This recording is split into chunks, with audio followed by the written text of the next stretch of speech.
incorrect, and it's dangerously incorrect, because if you are not capable of cruelty, you are absolutely a victim to anyone who is.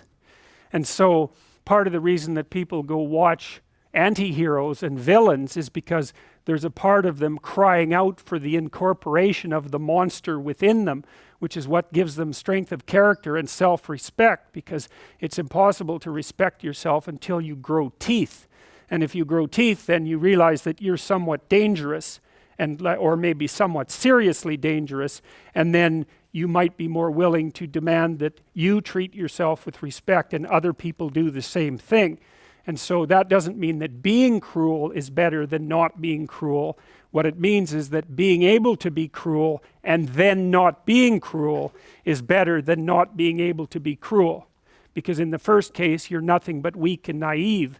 And in the second case, you're dangerous, but you have it under control.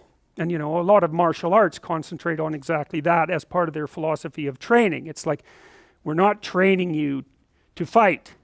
We're training you to be peaceful and awake and avoid fights.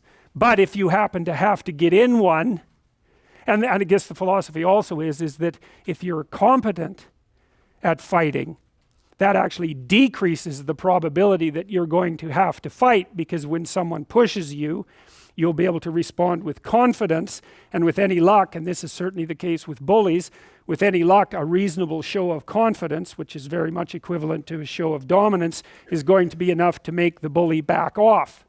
And so the strength that you develop in your monstrousness is actually the best guarantee of peace.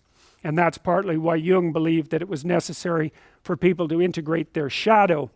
And he said that was a terrible thing for people to attempt, because the human shadow, which is all those things about yourself that you don't want to realize, reaches all the way to hell.